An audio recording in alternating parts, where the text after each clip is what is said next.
Hello বন্ধুরা, সবাইকে স্বাগত পুতুলের হেসেলে। আশা রাখি সবাই সুস্থ আছেন, ভালো আছেন।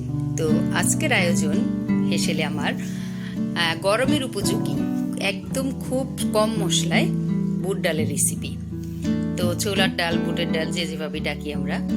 তো ডালটাকে আমি নিয়ে নিয়েছি। এখানে 1.5 কাপ মতো ডাল আছে। ডালটাকে আমি এভাবে নিয়ে ভিজিয়ে রাখছি। এটা সারা রাতের জন্য, এটা আগের দিন আমি ভিজিয়ে রেখেছি।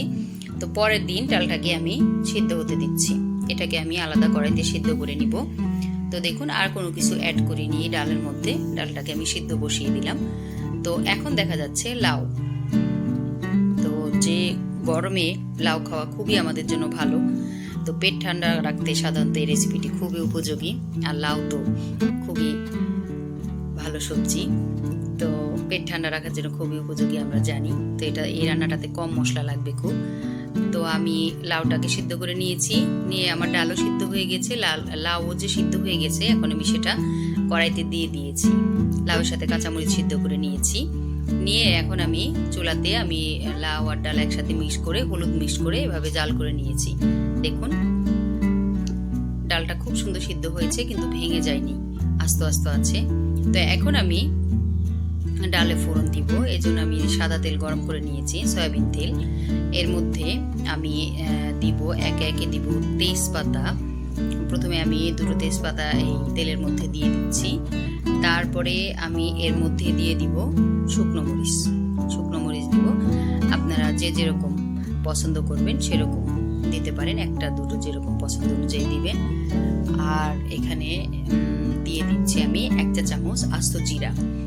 তো জিরা, শুকনা মরিচ, তেজপাতা, এই ফোড়নের সুন্দর একটা গন্ধ বের হতে হবে, যাতে সুন্দর ফুটে ওঠে। দেখুন, ফুটে ওঠার পরে, ভালো গন্ধ বের হওয়ার পরে এর মধ্যে আমি 5 কোয়া রসুন দিয়েছি, থেতো করা রসুনটাকে আমি থেতো করে নিয়েছি। সেই রসুনটাকে আমি তেলের মধ্যে দিয়েছি। আর এখানে আমি দিচ্ছি বড় একটা পেঁয়াজ, কুচি করা পেঁয়াজ।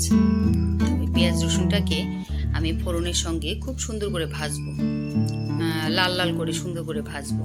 বেরেস্তা করে ফেলবো না একদম, কিন্তু খুব ভালোভাবে ভেজে নিব। পেঁয়াজ রসুনের যেন খুব ভালো একটা ভাজার গন্ধ বের হয়। তো এই পেঁয়াজ রসুনটা যত সুন্দর ভাজি হবে, তত সুন্দর ডালের গন্ধ বের হবে। এর মধ্যে আমি দিয়ে দিব 1 চা চামচ আদা বাটা। দেখুন, আদা বাটাকে আমি দিয়ে খুব সুন্দর করে এভাবে নেড়ে নিচ্ছি। নেড়ে আদাকে সুন্দর করে তেলের মধ্যে ভেজে নিতে হবে, ভালো গন্ধ বের হবে। এটা খুবই সাধারণ রান্না, গরমে একদম সময় উপযোগী। গরমের সময় খুবই এই ডালটা ভালো লাগে।